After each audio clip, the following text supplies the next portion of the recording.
Nii, tere! Tänane teema siis eneseareng.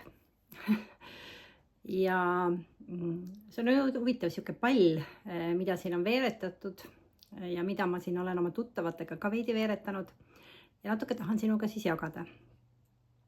Sellel on nagu kuidagi nagu mingisugune huvitav silt külda minu jaoks pandud ja tehtud sellest nagu mingisugune vau, ma ei tea, mis asi see siis nüüd on, see eneseareng ja mis see siis nüüd kõik on. Ja tegelikult see on ju ainult üks kindel suund, minu jaoks vähemalt, on see, et sa õpid tundma ennast. Sa õpid tundma ennast, oma sisemaailma ja aru saama, mis sinuga tegelikult toimub. Ja mida rohkem sa ennast tunned, seda rohkem on see eneseareng sinuga toimunud.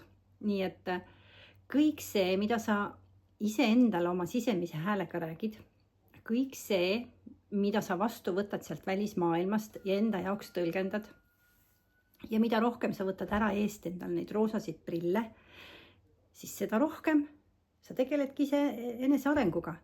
Nii et see, et ma ei tea, mis imevõtteid ja ma ei tea, mis imemeetodeid tuleb kasutada, see on ka õige. On teatud asju, kui me jääme takerdume ja me takerdume sinna nagu korduvalt ja korduvalt ja korduvalt, siis mina soovitan hakata väljast abi uurima. Ja mitte sellist abi, mis annab sulle nagu, kuidas ma siis nüüd seda ütleks, sellist negatiivset tõuget. Ja nende inimeste käest, kes tegelikult sind toetada ei taha. Nii et vali siiski inimesed ja kõige parem, kui nad on neutraalsed.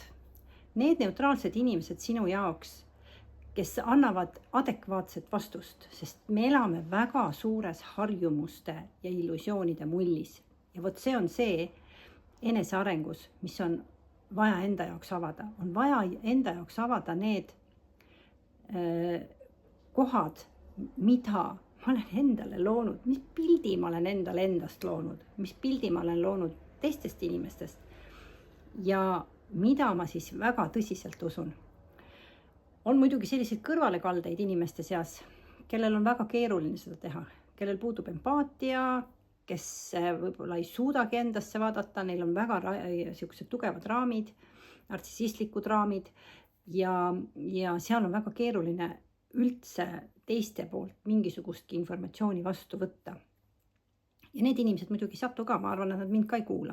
Nii et, aga need, kes tahavad ise ennast tundma õppida, ise endast rohkem aru saada, siis see ongi see eneseareng.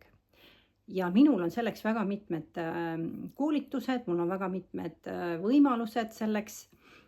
Üks ühele saab käia minu juures, nii et selleks on võimaluste kogum, mida rohkem ennast tundma õppida. Nii et me võime võtta sealt välismaailmast kõike seda, mis seal toimub, mis seal juhtub ja vaadata, kuidas ma sellele reageerin, kuid reaktsioon on alati minu enda sees. Ükskõik, mis seal välismaailmas ei toimu, reaktsioon on alati minu enda sees. Nii et õpi seda ennast siis kuulama, õpi seda ennast tähele panema, tundma õppima ja sellesse endasse pehmemalt suhtuma. Ja ennast ja see väärtustamise koht on nii ülioluline. Selle kohta on terve 4 kuud kursust, nii et tule sellel, osale sellel. Nii et see väärtustamise osa, see on kõige alus.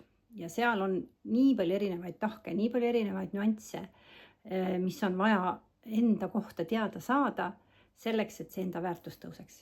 Nii et mõnusat teekonda sulle ja mina ütleks, et eneseareng on enda uurimise koht. Nii et head enda uurimist.